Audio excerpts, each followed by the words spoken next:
예. 아무래도 이제 근데 오늘 이제 기자회견이 있기 때문에 네. 그때까지 확전자재하는 모습들은 있는 것 같습니다. 약간의 기싸움 정도라고 이해하면 될 것 같고요. 오늘 대통령의 이제 기자회견 이후에 각자의 기조들을 정해서 어떤 이야기를 할지가 보이긴 합니다. 그리고 벌써부터 사실 그런 이야기를 저희 여기 방송에서도 많은 이야기를 했었는데 주윤야한이라고 하는 표현들을 한 뭐 저희 2달 전부터 하지 맞습니다. 않았습니까? 예, 예. 근데 이제 본격화해서 이제 레거시 미디어 나오고 하던데요. 이제 그런 지 꽤 됐다. 근데 사실 저는 그 표현도 좀 바꿔야 되는 게 아닌가. 죽임야한으로. 죽임 야한이다. 왜냐하면 오늘 나온 어제 나온 채널A 보도만 보더라도 김 여사의 대외 활동 자제에 대해서 친윤계 한 의원이 김 여사한테 그러니까 제안을 했다라는 식의 보도가 나와요. 대통령이 아니라 직접 김 여사한테 제안을 했다라고 하는 이 모든 것들이 지금 이 권력의 중심추에는 사실 대통령의 결단보다는 네. 김 여사의 결단이 굉장히 이걸 움직일 수 있을 거라는 판단이 들어가 있는 것이기 때문에 정말 이게 주윤 야한이 맞는지에 대한 좀 의문도 있긴 있습니다. 아니 지금 한층 높아진 이제 국민적 요구를 한동훈 대표라든가 친한계도 당연히 고려할 수밖에 없는 상황이고 저는 이 국면에서 결국은 윤석열 대통령의 기자회견과 담화의 마지노선은 한동훈 요구안이라고 생각을 합니다. 그 한동훈 요구안이라는 건 첫 번째가 윤석열 대통령의 사과를 요구한 거고요. 두 번째는 김건희 여사의 즉각적인 대외 활동 중단. 이 해설을 붙이자면 대외 활동이라는 것은 국내외 활동을 망라한 겁니다. 모든 활동을 중단한 요구인 것이고 거기에 대해서 대통령실 참모진 개편 그리고 내각 개편 쉽게 인적 쇄신을 하라는 요구가 있는 것이고 마지막으로 특별관찰관 임명을 하라는 것인데 지금 이미 대통령실 주변에 나오는 얘기를 청취해 보더라도 이 중에서 넷 중에 3개 정도는 들어질 가능성이 희박한 것으로 예측이 됩니다.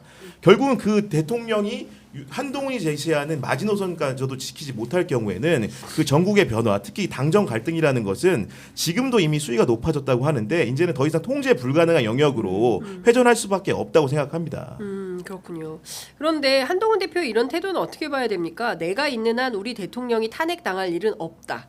이렇게 장담한 내용이 친한계 관계자의 전언으로 보도가 됐습니다. 보도되길 바라는 말이겠죠. 왜냐하면 한동훈의 딜레마를 보여주는 말인 건데요. 네네. 그러니까 결국은 보수의 적장자 역할을 하고 싶긴 하지만 그래서 대통령과 적당한 각을 세워야 되지만 탄핵까지 가는 것에 대해서는 내가 생각하고 있지 않다라는 메시지를 내야 되는 게 굉장히 어려운 선을 타는 것이거든요. 그러니까 네. 보수의 트라우마 또는 그러니까 결국 윤석열 대통령은 이렇게 19% 지지율이 나왔음에도 불구하고 버티는 배경입니다. 네. 탄핵은 보수의 공멸이라고 생각하는 그 정서들을 뛰어넘지 못하면 아무것도 이루어지지 않고 이 교착이 이루어질 것이다. 나는 그래서 5년을 채운다. 이렇게 지금 윤 대통령은 판단하고 있는 것으로 보이고요.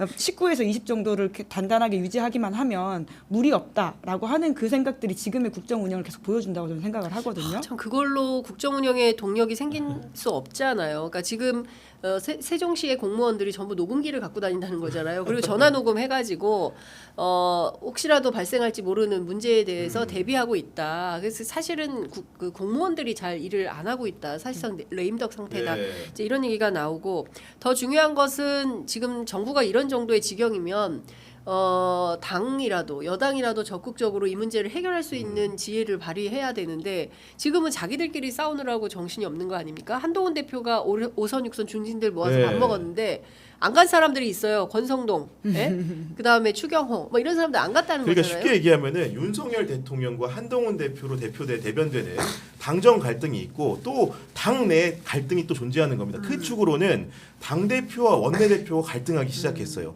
게다가 친윤계와 친한계가 갈등이 뒤따르게 상황이죠. 얼마 전에 대통령실에서 당의 중심을 누구라고 했습니까?